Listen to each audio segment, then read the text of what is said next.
That's why बयानबाजी। पश्चिम बंगाल की मुख्यमंत्री ममता बनर्जी ने भाजपा पर आरोप लगाते हुए कहा कि एसआईआर प्रक्रिया के नाम पर लगभग 1 करोड़ 20 लाख मतदाताओं के नाम मनमाने ढंग से हटा दिए गए हैं।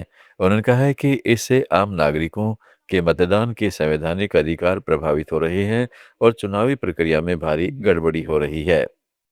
मुर्शिदाबाद मालदा उत्तर दिनाजपुर जुड़े बीजेपीर गेम प्लान अनुयायी আমার ভবানীপুর কেন্দ্রেও জেনে রাখবেন আমার 1.5খানা ওয়ার্ড আছে যেখানেও সংখ্যালঘুদের নাম বাদ দিয়েছে, এখানেও ঢেলে বাদ দিয়েছে, এটা আমরা সবাই জানি।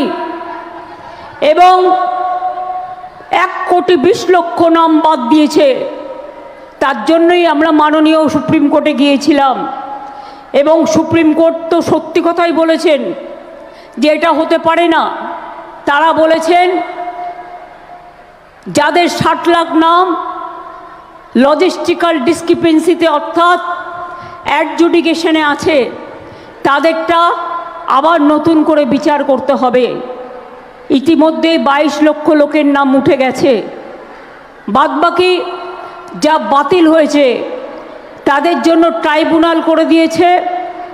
সেখানে আপনাদের যাদের নাম বাদ হয়েছে সবাই অ্যাপিল করবেন। 13টা ডকুমেন্ট ছাড়াও ইসির আরও যদি কোনো ডকুমেন্ট থাকে সেই ডকুমেন্ট নিয়ে আপনাদের যেতে বলেছে।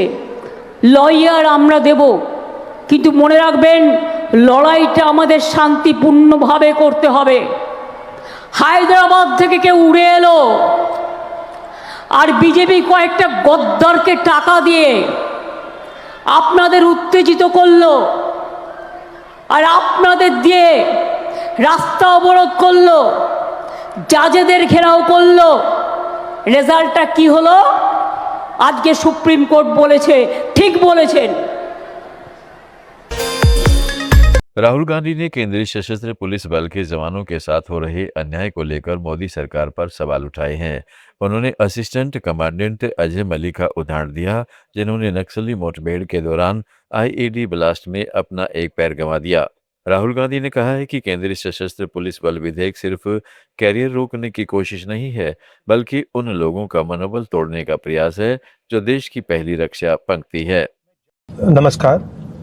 कुछ दिन पहले मैं एक सीआरपीएफ जवान अजय मलिक से मिला। नक्सल्स के खिलाफ वो लड़ रहे थे और उन्होंने लड़ाई में अपना पैर खो दिया। मैं उनसे मिला, परिवार से मिला, बहुत कॉन्फिडेंट थे, होप नहीं हारे थे, लड़ना चाह रहे थे। मतलब एक पैर नहीं था तब भी वो जाकर देश के लिए लड़ना चाह रहे थे। और उन्होंने एक शिकायत की। उन्होंने कहा कि देखिए, मैं जान देने को तैयार हूँ, मगर मेरा जो संगठन है, मेरा जो ऑर्गेनाइजेशन है, वो मुझे 15 साल से उसने मुझे प्रमोशन नहीं दी। इस देश में अजय मलिक अकेला नहीं है, लाखों अजय मलिक हैं। वो अपनी पूरी जिंदगी देश को देते हैं। वो सेंट्रल पैरामिलिट्री फोर्सेस के लिए काम करते हैं, शहीद होते हैं, डिसेबल होते हैं, मगर उनके जो संगठन है, उनकी लीडरशिप अजय मलिक जैसे लोगों को कभी नहीं मिल सकती। You be surprised to know that no paramilitary force in India has been led by an officer who has risen up the ranks of the paramilitary forces. एक भी ऐसी पैरामिलिट्री फोर्स नहीं है जिसकी टॉप लीडरशिप उन्हीं के अंदर से आई है। टॉप लीडरशिप पैरामिलिट्री फोर्सेस पर इंपोज की जाती है, ये बिल्कुल गलत है। Why is it wrong? Because paramilitary forces have certain skills, certain understandings. I've worked with paramilitary forces now for 20-25 years. They look after my security. They have particular niches they work in. ITBP has a particular skill, BSF has another skill, CRPF has another skill. These skills are valuable.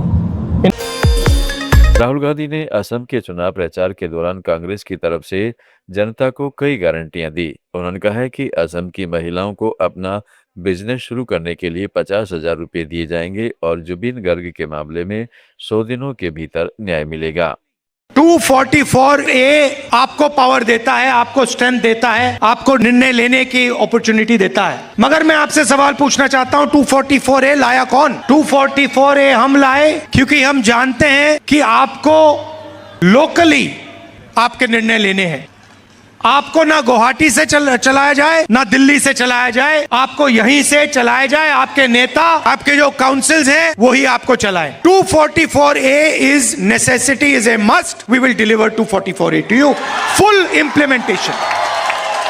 ये जो आपकी identity है, इसका पूरा का पूरा protection होगा और 244A यहां पे इंप्लीमेंट होगा।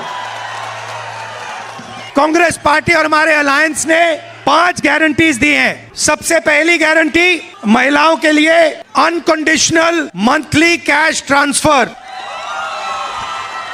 और 50,000 रुपए महिलाओं को बिजनेस चालू करने के लिए, एंटरप्रेन्योर बनने के लिए। दूसरी बात, ये मेरी पर्सनल गारंटी है, justice for Zubeen Garg in 100 days. तीसरी बात, जो आपका टेम्पररी पट्टा होता है, एक्सकोनिया पट्टा, उसको हम परमानेंट मियादी पट्टा में बदल देंगे। सीनियर सिटीजन्स को 1,250 rupees pension every month and dedicated ministry for them. And finally, Assam में एक नया हेल्थ इंश्योरेंस स्कीम ला रहे हैं। ये स्कीम हर परिवार को गारंटी करके 25 लाख रुपए हेल्थ इंश्योरेंस देगा। कांग्रेस पार्टी ने, हमारे अलायंस ने मन बना लिया है कि we are fully committed to 244A implementation. Rajasthan के पूर्व सीएम अशोक गहलोत ने केरल में विधानसभा चुनाव प्रचार के दौरान तिरुवनंतपुरम में प्रेस कॉन्फ्रेंस की। उन्होंने कहा है कि राहुल गांधी ने जो योजना लॉन्च की है, वह केवल एक और वित्तीय योजना नहीं बल्कि आम जनता के लिए गेम चेंजर पहल है, खासतौर पर शिक्षा और स्वास्थ्य के क्षेत्र में, जहां घरों को निजी खर्चे की भारी मार झेलनी पड़ती है। गहलोत ने राजस्थान में उनके द्वारा शुरू की गई हेल्थ स्कीम का जिक्र करते हुए कहा कि फ्री मेडिसिन योजना से गरीब और मध्यम वर्ग के लाखों परिवारों को राहत मिली है। मैं 73 में आया था, यहाँ 74 में आया था, यहाँ केरला में, त्रिवेंद्रम में। तो वो उस वक्त से मैं देखता हूँ, वो के इशू में भी, और एंटनी साहब उस वक्त पीसीसी प्रेसिडेंट थे। तो लंबा उनका कैरियर आपके यहाँ सेवा करने का रहा है। उनके नाम की जो स्कीम लॉन्च की राहुल जी ने, वो एक प्रकार से विशेष ऐसी योजना है जिसके बारे में आपसे कुछ बात करना चाहूँगा, क्योंकि राजस्थान में हमने इसको प्रयोग किया है और ये एक प्रकार गेम चेंजर की तरह हो सकती है पब्लिक के लिए भी, क्योंकि एजुकेशन या हेल्थ के अंदर जो एक्सपेंडिचर होता है आउट ऑफ पॉकेट, वो हर परिवार, हर गांव में तकलीफ आती है। लोग ऑपरेशन के लिए कई बार ऑर्नामेंट बेच देते हैं, लैंड बेच देते हैं। उनको अगर फ्री इलाज मिल जाए तो बहुत बड़ा इम्पैक्ट पड़ता है। हमने प्रयोग किया राजस्थान के अंदर, वो मैं आपको बताना चाहूँगा। और ओमन चंडी साहब के नाम की स्कीम में आप सोच सकते हो कि इसका क्या मैसेज जाएगा पूरे प्रदेश के अंदर। और इसके लिए मैं आपको कहना चाहूँगा कि जो एक नया मंत्रालय बनाया है, वो भी एक नया प्रयोग है केरला के अंदर, जहाँ ओल्ड एज के लिए, सीनियर सिटीजन के लिए आपके यहाँ एक नया मंत्रालय बन रहा है। ये जो राजस्थान में जो हमने प्रयोग किया, सबसे शुरुआत करी थी हमने फ्री मेडिसिन से। उसका बड़ा इम्पैक्ट है, लोगों को विश्वास नहीं हुआ कि फ्री मेडिसिन भी हो सकती है क्या। ये बात है 2012 की, करीब 14 साल पहले की। बहुत सक्सेसफुल प्रोग्राम रहा। फिर हमने टेस्ट फ्री कर दिए, डायलिसिस फ्री कर दिए, सारे टेस्ट फ्री कर दिए। अशोक गहलोत ने जयपुर में गांधी वाटिका की उपेक्षा को लेकर भी सरकार पर निशाना साधा। उन्होंने इंतजार शास्त्र चैप्टर 11 में कहा है कि गांधी वाटिका में म्यूजियम को लंबे समय तक बंद रखा गया और हमारे दबाव में आकर भाजपा ने उनका ताला तो खोल दिया, लेकिन इसके प्रचार और देखभाल के लिए कुछ नहीं किया। राज्यसभा में आंध्र प्रदेश पुनर्गठन संशोधन विधेयक पर बहस के दौरान आप सांसद संदीप पाठक ने इसकी कड़ी आलोचना की। उन्होंने कहा कि आंध्र प्रदेश की राजधानी की समस्या को लेकर हम 12 साल भी बहस कर रहे हैं, जबकि यह समस्या खुद राज्य और केंद्र की सरकारों ने मिलकर पैदा की है।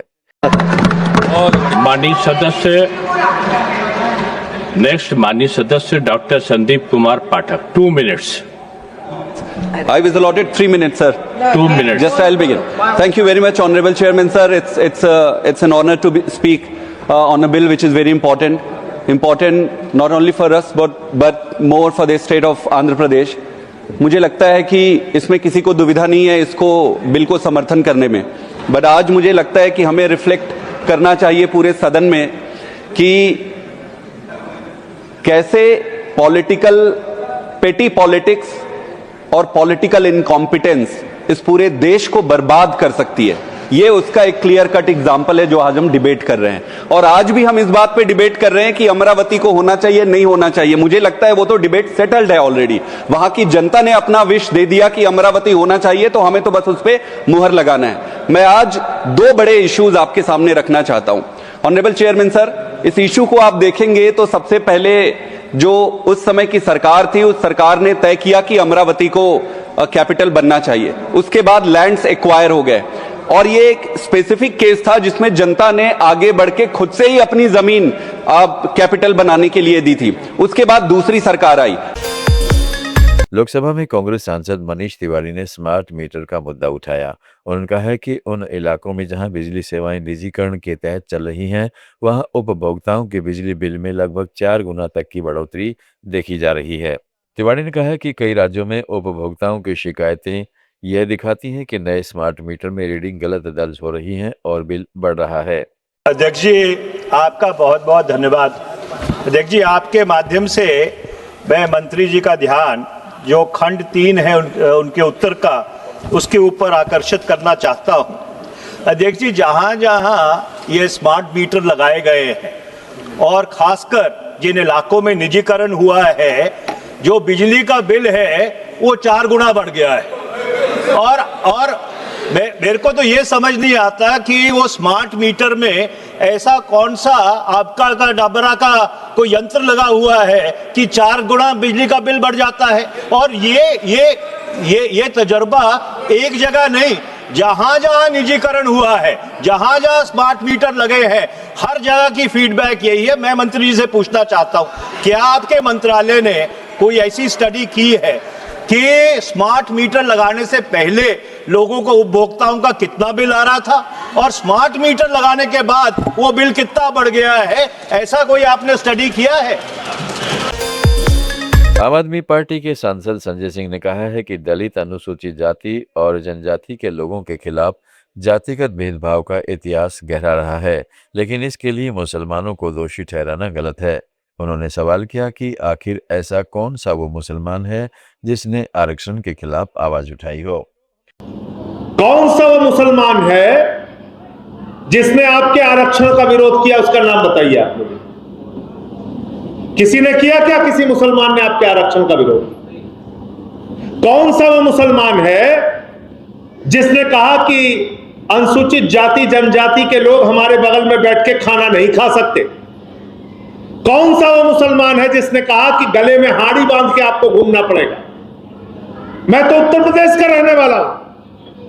अभी वहां पे काकोरी में, लखनऊ के अंदर, पासी समाज के एक बुजुर्ग को मंदिर की सीढ़ियों पे पेशाब चटवाई जाती है। यही बगल में बुलंदशहर है, सीआरपीएफ का एक जवान जो एससी समाज से आता था, उसको घोड़ी पे नहीं चढ़ने दिया गया। मध्य प्रदेश के अंदर एससी समाज के व्यक्ति को उस शमशान में अंतिम संस्कार नहीं करने दिया गया जो दूसरे समाज के लिए आवंटित था। एससी समाज के व्यक्ति को सड़क पर बिहार के अंदर अंतिम संस्कार करना पड़ता है। अभी कुछ महीनों पहले की घटना है। और आपको कहते हैं हिंदू हिंदू हिंदू हिंदू के नाम पे सब लोग इकट्ठा हो जाओ, चलो मुसलमानों से लड़ो, हमारा साथ दो। इससे आपका भला कतई होने वाला नहीं है। तो पहला काम आपको तो यह करना है कि इनकी नफरत की राजनीति को लात मार के पहला काम करना है, मेरा हक मुझको दो, हमारा हक मुझको दो, तब आगे तुमसे कोई बात करेंगे। तुम तो हिंदू मानते ही नहीं हमको। और जब मैं ये बात कहता हूं कि तुम हिंदू नहीं मानते हमको, तो इसका इतिहास है। बयानबाजी में आज इतना ही। जुड़े रहिएगा लेट्स माइक के साथ।